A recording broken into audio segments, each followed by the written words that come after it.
British प्रधानमंत्री Boris Johnson Rashtrapati Bhavan पहुंच गए हैं। वहां पर उनका स्वागत और सम्मान किया जाएगा। ये देखिए उनका काफिला किस तरीके से अब राष्ट्रपति भवन के द्वार पर पहुंच चुका है और वहां पर प्रधानमंत्री नरेंद्र मोदी भी पहुंच चुके हैं उनके स्वागत के लिए।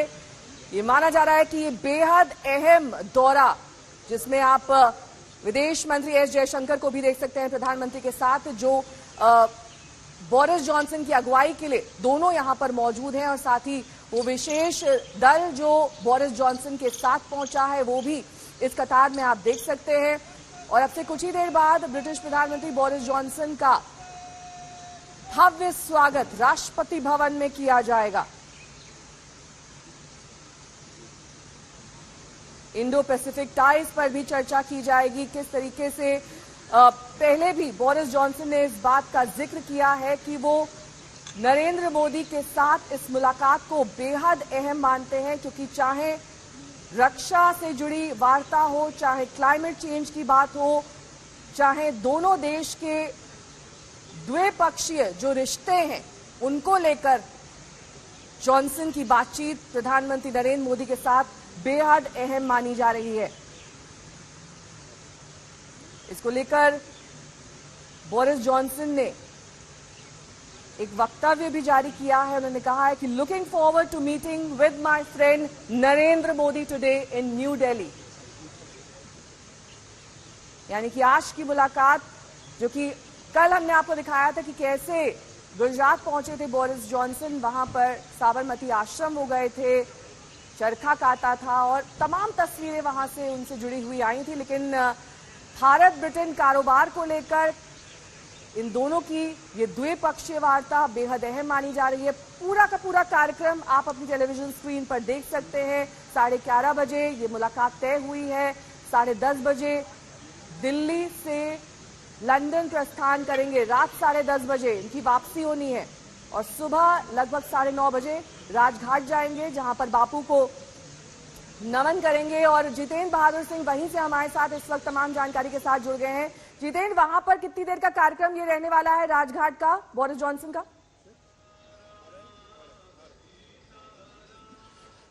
देखिए नेहा, यहाँ 9:30 बजे के आसपास जो ब्रिटेन के प्रधानमंत्री हैं बोरिस जॉनसन राजघाट पहुंचेंगे और यहाँ करीब 10 से 15 मिनट का उनका कार्यक्रम है। यहाँ राजघाट पर जो राष्ट्रपिता महात्मा गांधी हैं उनकी समाधि पर यहाँ वो श्रद्धा सुमन अर्पित करेंगे। एक महत्वपूर्ण दौरा है और यहाँ पूरी तैयारी कर दी गई है। सुरक्षा के कड़े इंतजाम यहाँ पर किए गए हैं राजघाट पर, और चारों तरफ सुरक्षा के जो दिल्ली पुलिस के जवान हैं वो यहाँ पर मौजूद हैं। ये एक महत्वपूर्ण दौरा बताया जा रहा है, क्योंकि दोनों देशों के बीच में जिस तरीके से यूक्रेन में इस वक्त युद्ध चल रहा है, रूस और यूक्रेन के बीच में, इस आलोक में ये देखना महत्वपूर्ण माना जा रहा है। क्योंकि भारत के बीच में जो बातचीत ब्रिटेन के साथ होगी उसमें ये बताया जा रहा है कि व्यापारिक समझौतों को लेकर के बड़े स्तर पर यहाँ पर बातचीत होगी। साथ ही रक्षा जो समझौते हैं उस पर भी बातचीत की जाएगी। तो इस बातचीत में तमाम चीजों को लेकर के आगे का रोड मैप तैयार किया जाएगा। क्योंकि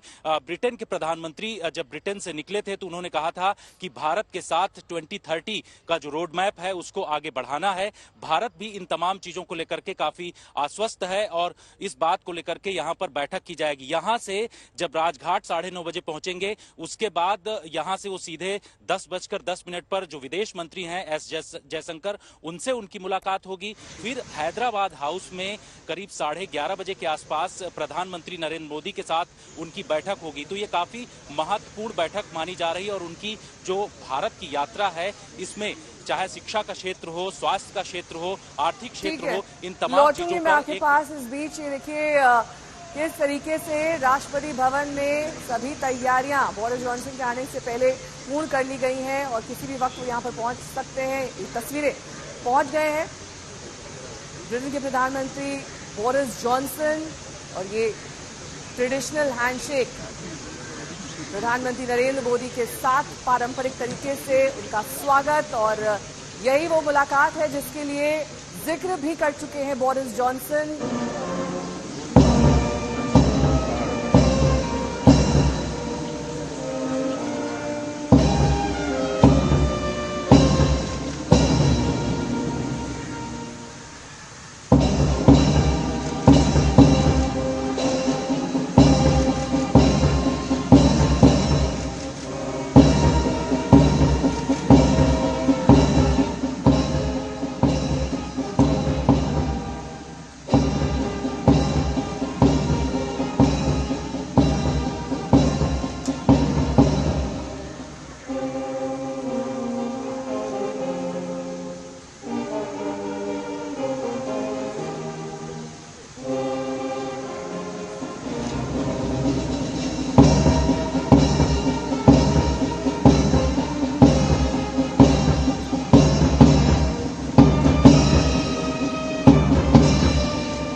बोरिस जॉनसन को गार्ड ऑफ ऑनर दिया जा रहा है, जिसमें पहले ब्रिटेन का राष्ट्रगान और उसके बाद भारत का राष्ट्रगान बजाया गया और अब सलामी दी जाएगी ब्रिटेन के प्रधानमंत्री बोरिस जॉनसन को। आज से उनके दिल्ली दौरे की शुरुआत है। 2 दिवसीय उनका ये दौरा, जिसमें पहले वो गुजरात पहुंचे और आज Delhi.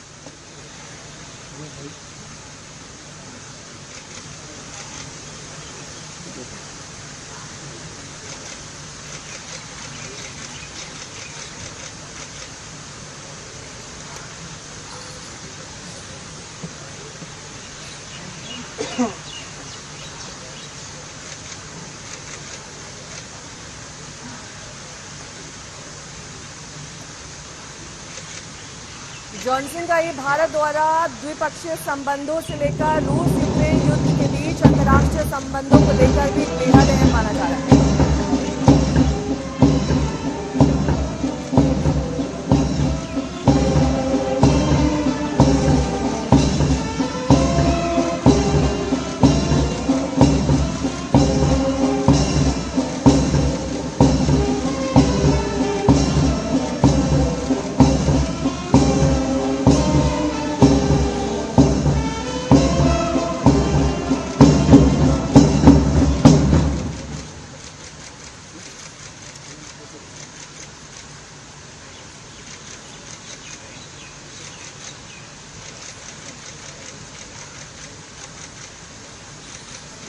Guard of honour British प्रधानमंत्री को, लेकिन दौरे से पहले ही एक बात उन्होंने साफ कर दी थी कि रूस को लेकर भारत के रुख और उस पर किसी तरह का उपदेश देने वो नहीं आ रहे हैं। लेकिन ये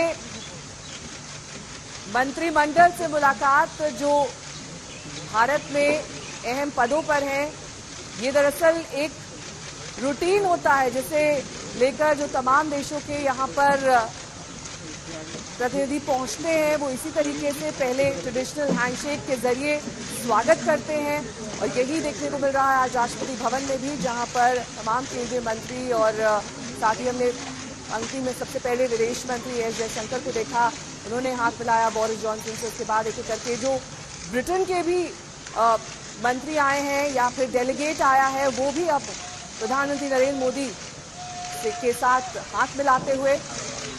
और गार्ड ऑफ ऑनर के बाद ये प्रक्रिया यहाँ राष्ट्रपति भवन में, और उसके बाद पूरा का पूरा कार्यक्रम बोरिस जॉनसन का तय है, क्योंकि 2 दिवसीय उनका दौरा है ये। और आज वो hello, good morning everybody. I just want to say what a pleasure it is to be here in Delhi this morning with my friend Prime Minister Modi, and thank you for the fantastic welcome that you've given us, Narendra. This is I think a very auspicious moment in a relationship and a friendship between two democracies, the world's largest democracy in India, the UK, one of the world's oldest democracies, and I don't think that things have ever been as strong or as good between us as they are now. So thank you for the wonderful reception that you've given us. It was amazing.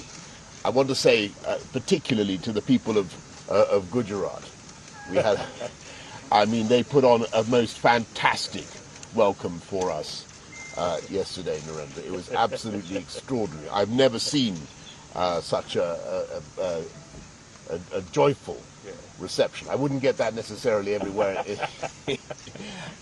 in the world, but it was absolutely fantastic to come and see your own home state for the first time. So thank you all very much. Thank you.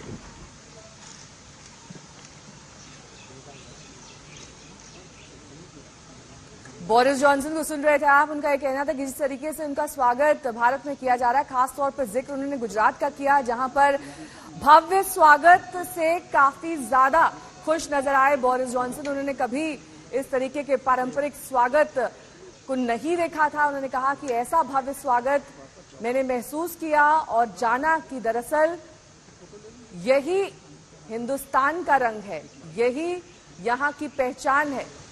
और अब देखिए ये मौका जब दोनों प्रधानमंत्री तस्वीरें खिंचवाते हुए, और ये तारीख आज दर्ज हो जाएगी इतिहास में, जब 22 अप्रैल को दोनों प्रधानमंत्री हाथ मिलाते हुए और तस्वीरें खिंचवाते हुए, क्योंकि ये दौरा द्विपक्षीय संबंधों के लिहाज से बेहद अहम, भारत और ब्रिटेन के बीच संबंध और प्रगाढ़ हो, इसको लेकर चर्चा की जाएगी। साथ ही किस तरीके से फ्री ट्रेड यानी कि मुक्त व्यापार पर समझौते के प्रस्ताव पर तेजी आए, इस पर भी चर्चा होगी। और अब देखिए बोरिस जॉनसन रवाना हो गए हैं। लगभग 9:30 बजे का वक्त है जब उन्हें राजघाट पहुंचना है, वहां बापू को वो श्रद्धांजलि देंगे। वहां से भी सीधी तस्वीरें हम आप तक पहुंचाएंगे, लेकिन इस बीच ये राष्ट्रपति भवन की तस्वीरें आप देख रहे हैं, जहां पर गार्ड ऑफ ऑनर के बाद अब बोरिस जॉनसन वहां से रवाना हो गए।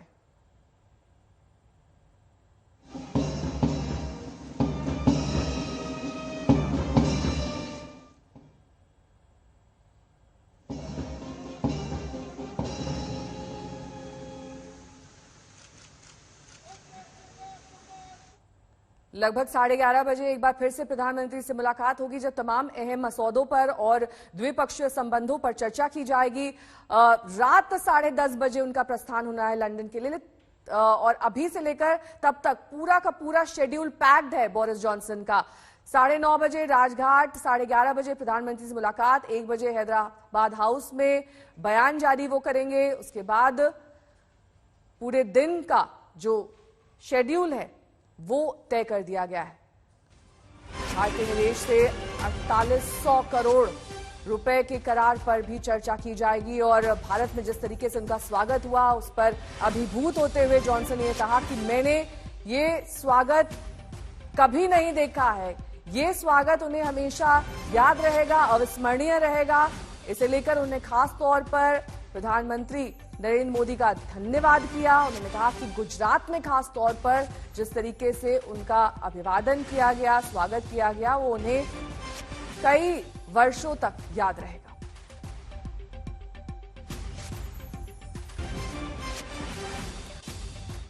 और इस बीच बड़ी खबर जम्मू कश्मीर के सुजवा से, जहां पर प्रधानमंत्री नरेंद्र मोदी 2 दिन बाद जम्मू के सांबा जाने वाले हैं। लेकिन इस बीच आज आतंकियों ने सुजवा में बड़ी वारदात को अंजाम देने की कोशिश की, जिसे नाकाम कर दिया गया है। हालांकि एनकाउंटर में सीआईएसएफ का एक जवान भी शहीद हुआ है, 10 जवान जख्मी बताए जा रहे हैं। माना जा रहा है कि मारे गए आतंकी विदेशी हैं। सुजवा में एनकाउंटर बीती रात ही शुरू हुआ था, और इस बीच सूत्रों के मुताबिक सुबह लगभग 4:30 बजे चड्ढा कैंप के पास सीआईएसएफ की बस पर आतंकियों ने हमला किया।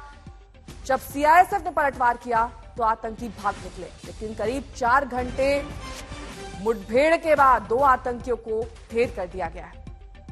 1 जवान इस बीच शहीद हुआ और 10 जवान जख्मी हुए हैं। यानी कि बड़ी कार्रवाई सीआईएसएफ की ओर से। सुनील जी भट्ट मेरे सहयोगी इस वक्त तमाम जानकारी के साथ जुड़ गए हैं।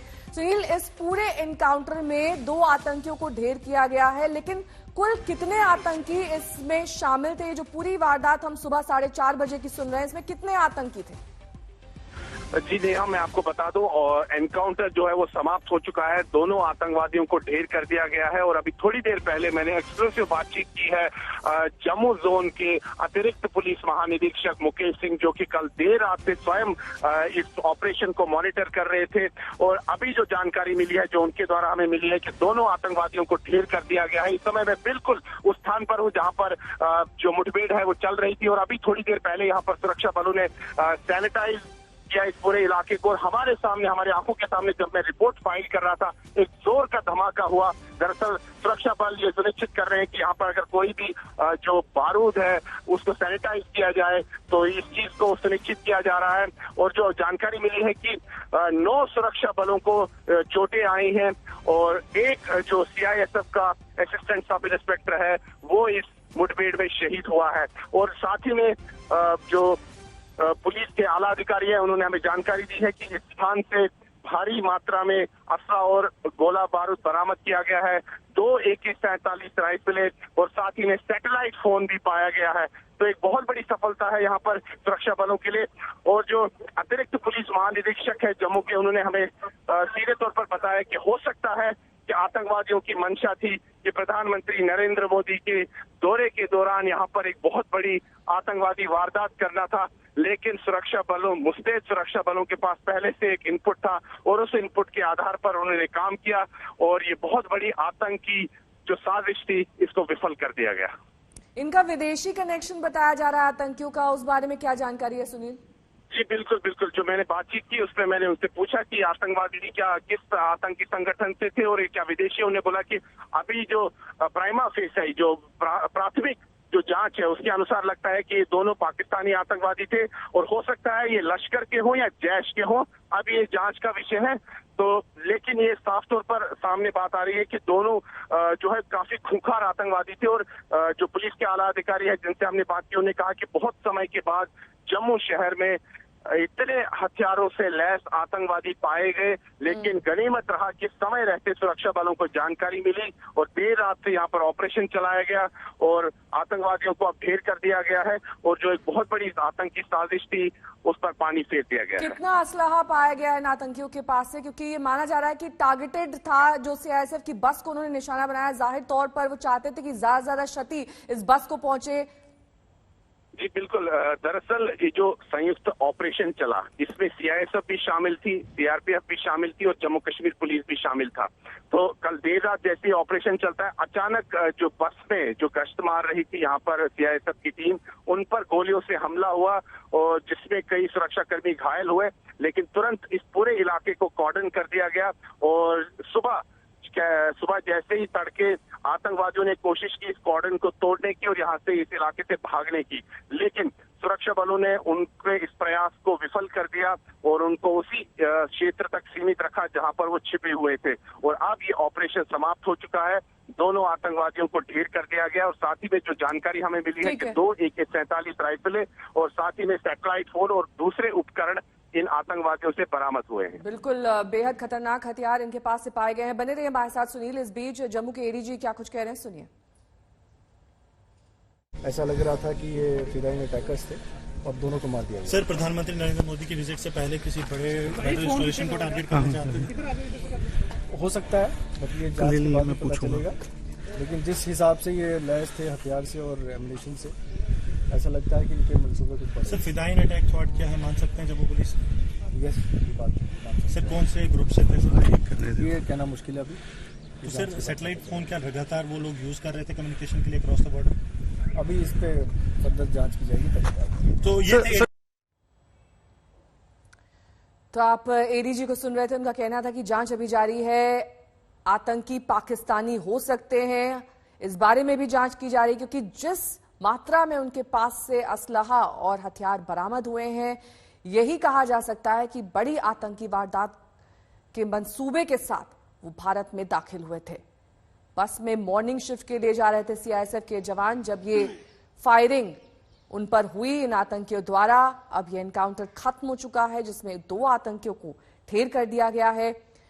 CISF के जवानों ने पलटवार भी किया, जिसमें एक CISF का जवान शहीद हुआ है, 10 जख्मी बताए जा रहे हैं। सुनील जी भट्ट मेरे सहयोगी लगातार जुड़े हुए हैं। सुनील, ये जो 10 जवान जख्मी हुए हैं, इनकी हालत कैसी है? जी, जो अभी हमें जानकारी मिली है, इनकी सभी की हालत इस समय स्थिर है और इलाज इनका जारी है। इनमें से 4 जवानों को मामूली चोटें लगी है, लेकिन जो बाकी जो 5 जवान हैं उनको थोड़ी गंभीर चोट लगी है, लेकिन इस समय वो स्थिर है, खतरे की कोई बात नहीं है। साथ ही सुनिए, जिस तरीके से सीआईएसएफ की बस पर फायरिंग की गई, एक पर्टिकुलर एरिया था जहां पर ये घात लगाए बैठे हुए थे आतंकी, ये सब कुछ एक सुनियोजित साजिश के तहत किया गया। किस तरीके के इनपुट सीआईएसएफ को मिले थे जिसे लेकर वो भी मुस्तैद थे? उन्हें मालूम था कि इस तरह का अटैक उन पर हो सकता है?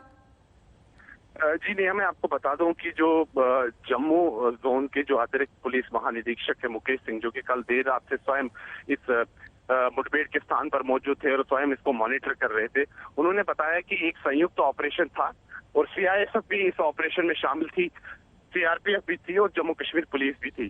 तो संयुक्त तौर पर ये ऑपरेशन चल रहा था और एक बस में सीआईएसएफ के जवान इस इलाके में गश्त मार रहे थे, जम्मू कश्मीर पुलिस के पुलिसकर्मी भी थे, सीआरपीएफ भी थी। तो अचानक जैसे ही आतंकवादियों को लगा कि जिस क्षेत्र में वो छिपे हुए हैं वहां पर सुरक्षा बलों की मूवमेंट हो रही है, उन्होंने तुरंत फायरिंग शुरू कर दी और पहला निशाना वो सीआईएसएफ की बस ही बनी, जिसमें कई सीआईएसएफ के जवान घायल हो गए।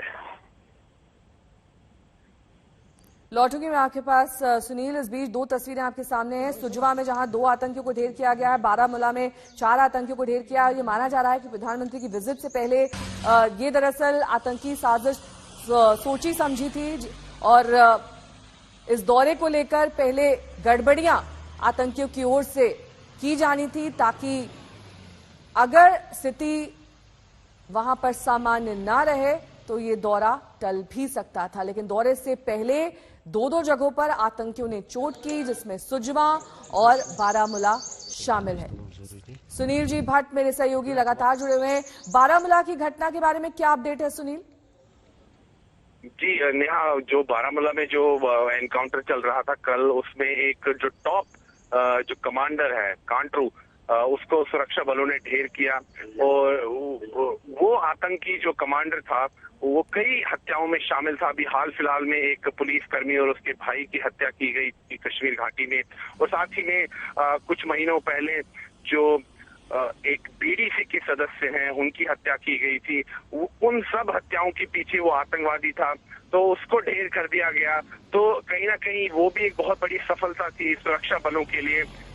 तो इस समय अगर हम देखें नेहा, तो बौखलाहट में कश्मीर घाटी में आतंकवादियों ने कई वारदातें की हैं, लेकिन सुरक्षा बल लगातार जो आतंकवाद विरोधक अभियान है वो चला रहे हैं, चाहे कश्मीर घाटी का दक्षिण कश्मीर क्षेत्र हो, मध्य कश्मीर या उत्तरी कश्मीर, सभी जगह ये चल रहा है। लेकिन चिंता की बात इस समय ये थी कि जम्मू शहर में ये ऐसी घटना होना ये बहुत ही चिंता का विषय है, क्योंकि सुरक्षा एजेंसियों के लिए, और जैसा कि पुलिस के जम्मू कश्मीर पुलिस के अतिरिक्त पुलिस महानिरीक्षक मुकेश सिंह ने बताया कि बहुत समय बाद, बहुत वर्षों बाद जम्मू शहर के आसपास इतने खूंखार आतंकवादी पाए गए, इतने असला और गोला बारूद के साथ पाए गए, तो कहीं ना कहीं बहुत बड़ी वारदात होने वाली थी, जो समय रहते उसको विफल कर दिया गया। बहुत बहुत शुक्रिया सुनील जी भट्ट मेरे सहयोगी, इस वक्त तमाम जानकारी दे रहे थे सुजवा और बारामूला की आतंकी घटनाओं के बारे में, जिसे एक बड़ी कामयाबी यहां पर सुरक्षा बलों के लिए माना जा रहा है। सुजवा में 2 आतंकियों को ढेर किया गया है, बारामूला में 4 आतंकी ढेर हुए। सुजवा से आ रही है, जहां पर 2 आतंकियों को सीआईएसएफ ने ढेर कर दिया है। यहां पर लंबा चला एनकाउंटर जो अब खत्म हो चुका है, लेकिन इसके बाद सफलता हासिल हुई है। सीआईएसएफ के जवानों को 2 आतंकियों को मार गिराया गया है, लेकिन इस कार्रवाई में एक सीआईएसएफ का एएसआई शहीद हुआ है। 10 सीआईएसएफ के जवान घायल बताए जा रहे हैं। आतंकियों ने सीआईएसएफ की बस को निशाना बनाया था, इस पर गोलियां बरसाई थी। इसके बाद सीआईएसएफ ने भी जवाबी कार्रवाई करते हुए 2 आतंकियों को ढेर कर दिया।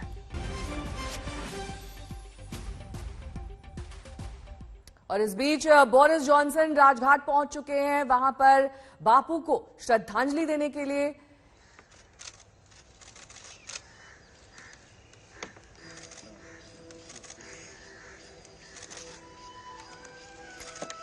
लगभग 9:30 बजे वो तय वक्त जब ये माना जा रहा था कि ब्रिटिश प्रधानमंत्री राजघाट पहुंचेंगे, यहां पर बापू को श्रद्धा सुमन अर्पित करेंगे।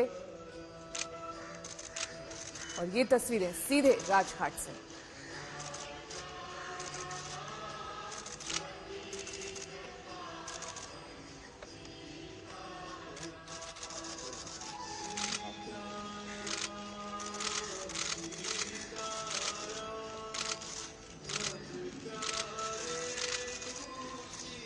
जितेंद्र बहादुर सिंह में सहयोगी अब से कुछ देर बाद जुड़ेंगे, लेकिन इस बीच तस्वीरें और साथ ही वो गीत आप सुन सकते हैं जो राजघाट की पहचान माना जाता है। और यहां पर जब भी इस तरीके से किसी भी देश के प्रतिनिधि पहुंचते हैं, इसी गीत के साथ श्रद्धा सुमन अर्पित किए जाते हैं।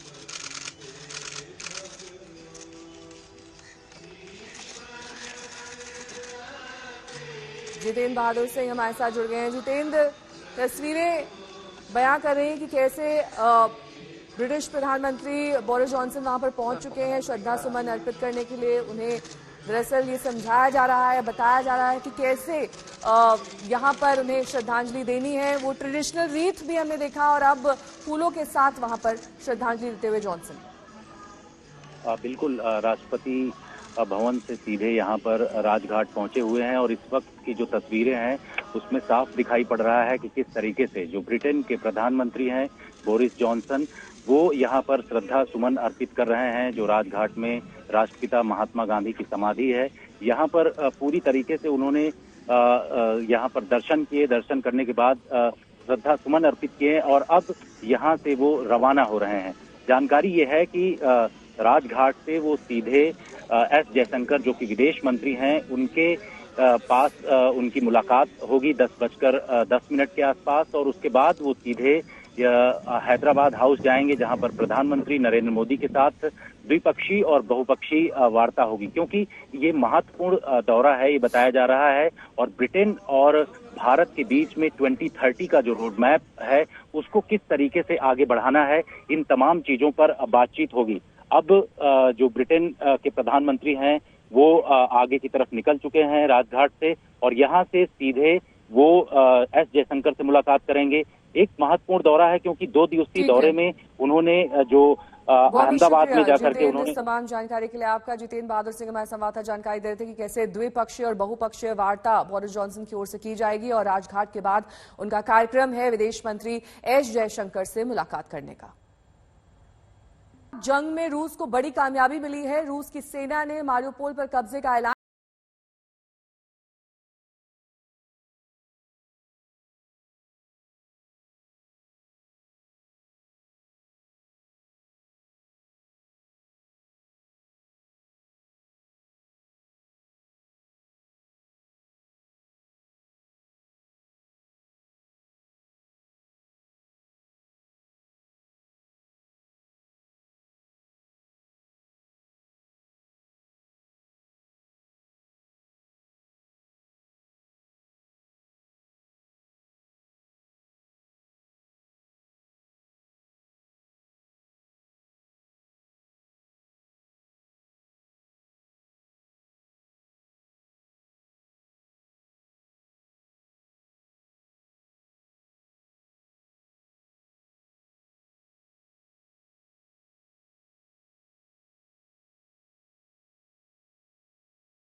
सैनिकों की इसी बहादुरी की वजह से पुतिन को पीछे हटना पड़ा और उन्होंने इस तरह के नुकसान से बचने के लिए अपने सैनिकों को इस प्लांट की घेराबंदी करने को कहा। Предлагаемый штурм промышленной зоны считаю нецелесообразным. Приказываю отменить. Это тот случай, когда мы должны думать, то есть мы всегда должны думать, но в данном случае тем более о сохранении жизни и здоровья наших солдат и офицеров. पुतिन ने कबूल किया कि उन्होंने इस प्लांट पर हमला रोकने का आदेश रूसी सैनिकों के जीवन की रक्षा के उद्देश्य से किया। यानी रूस भी मान रहा है कि उसे इस प्लांट पर कब्जा करने में भारी नुकसान हो रहा है। उसके लिए राहत की बात यह है कि सामरिक दृष्टि से अहम इस शहर के बाकी इलाकों पर उसका कब्जा हो चुका है। रूस ने लुहांस्क और दोनेत्स्क को मिलाकर बने डोनबास इलाके को करीब करीब अपने कब्जे में ले लिया है। दोनों ही क्षेत्र खुद को स्वतंत्र घोषित कर चुके हैं। अब मारियुपोल के कब्जे में आने से रूस को क्रीमिया तक जाने का रास्ता मिल जाएगा। इसके अलावा मारियुपोल लंबे समय से अज़ोव सागर पर रणनीतिक रूप से अहम बंदरगाह रहा है, जहां से यूक्रेन इस्पात, कोयला और कॉर्क मध्य पूर्व और बाकी दुनिया को निर्यात करता है। इस तरह मारियुपोल पर रूसी कब्जा यूक्रेन की कमर तोड़कर रख देगा। इसीलिए रूस समर्थकों की अच्छी खासी संख्या होने के बावजूद पुतिन ने मारियुपोल को खंडर बना दिया। शहर का शायद ही कोई हिस्सा बचा है जहां शव बिखरे न हो, जहां से धुआं उड़ता नजर न आए। इस शहर में न बिजली है न पानी। बुधवार को कुछ देर के लिए लड़ाई थमी तो यूक्रेन 4 बसों को भेजकर नागरिकों को किसी तरह बाहर निकाला। मारियुपोल की तरह रूस के निशाने पर खार्किव भी है, जो रूस के बॉर्डर के बेहद करीब है और पूरी तरह से बर्बाद हो चुका है। खार्किव में कुछ इस तरह से रॉकेटों की बरसात हो रही है। हालांकि ये रॉकेट लगातार खार्किव और यूक्रेन में कुछ इस तरह से एक उस खौफनाक याद की तरह रखा जा रहा है कि ये प्रमाण है कि किस तरह से रूस ने यूक्रेन पर हमला किया। पर हम लोग उस जगह पे हैं जिसको कहते हैं खार्किव का सिटी सेंटर। बाईं तरफ ये रॉकेट आपको नजर आता है और दाईं तरफ आप देखिए ये सिटी सेंटर की बिल्डिंग है जो गवर्नर की सीट मानी जाती है। कैबिनेट यहाँ पे बैठती है और यहाँ पे ये जो तस्वीर है, टूटे हुए शीशे, पूरी बिल्डिंग खाली है। रूस की कार्रवाई से अब तक यूक्रेन से देश छोड़कर भागने वाले लोगों की संख्या 50 लाख तक पहुँच गई है। फिर भी रूस पीछे हटने को तैयार नहीं है। रूस की तरफ से इंटरकॉन्टिनेंटल बैलिस्टिक मिसाइल सरमत का सफल परीक्षण इस बात का सबूत है, जिसके जरिए पुतिन की योजना नाटो के दबाव को कम करने की है, ताकि यूक्रेन का मनोबल तोड़कर डोनबास पर अपना नियंत्रण स्थापित किया जा सके।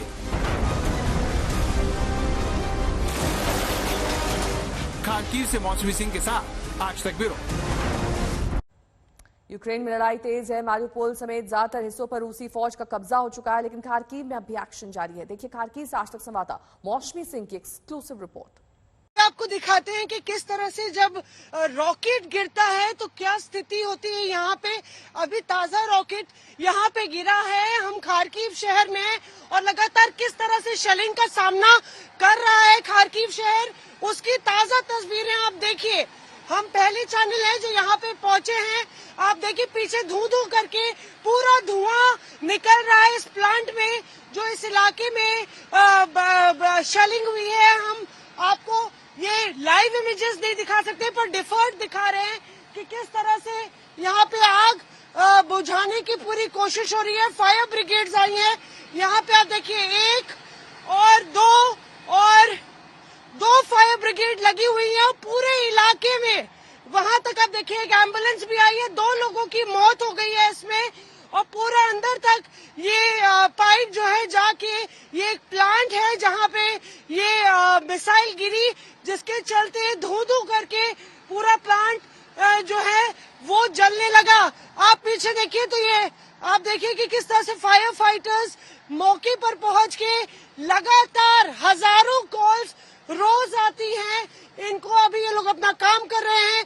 रोज पूरा कपड़े जो है आप देखिए पानी से लथपथ है और जिस तरह से जो सिचुएशन है, लगातार यहाँ पे मिसाइलें गिर रही हैं। रोज बताया जा रहा है लगभग एक दिन में दर्जनों बिल्डिंगों को निशाना बनाया जा रहा है और जो सड़क पर स्थिति है, जो बर्बादी का मंजर है, वो हम आपको दिखाएंगे। यहाँ से लेके लगभग 500 मीटर तक लगातार जो है मिसाइल्स गिरी और बिल्कुल ताजा तस्वीरें आपके टेलीविजन स्क्रीन पर हम आपको दिखा रहे हैं। और यहाँ पे आप देखिए दो शख्स की डेड बॉडी यहाँ पे पड़ी है। गाड़ी में अभी भी धुआं निकल रहा है। आप देखें तो पास से आपको नजर आएगा कि गाड़ी किस तरह से अभी भी गाड़ी में धुआं निकल रहा है। ऐसा नहीं लग रहा था, पहले ऐसा लगा कि डेड बॉडी को लेके जा चुके हैं, पर क्योंकि बॉडी इतनी बुरी तरह से जली हुई थी कि सीट पे ही जो है दोनों लोग बिल्कुल जो है राख हो गए और मिसाइल सीधे आके उनके ऊपर गिरी। यहाँ पे जो चश्मदीद है उन्होंने बताया कि जैसे ही मिसाइल गिरी तो गाड़ी बिल्कुल धू धू करके चलने पर लगी और यहाँ पे जो इमरजेंसी सर्विसेज हैं उनको बहुत मशक्कत करनी पड़ रही है, क्योंकि 2 जिंदगियां तबाह हुई, उनके साथ न जाने कितनी और जिंदगियां तबाह हो गई जो उनसे जुड़ी हुई थी। और यही खार्किव की जो भयावह हकीकत है, हर दिन खार्किव हर घंटे जी रहा है। कैमरा पर्सन परमिंदर के साथ मौसमी सिंह, खार्किव, आज तक।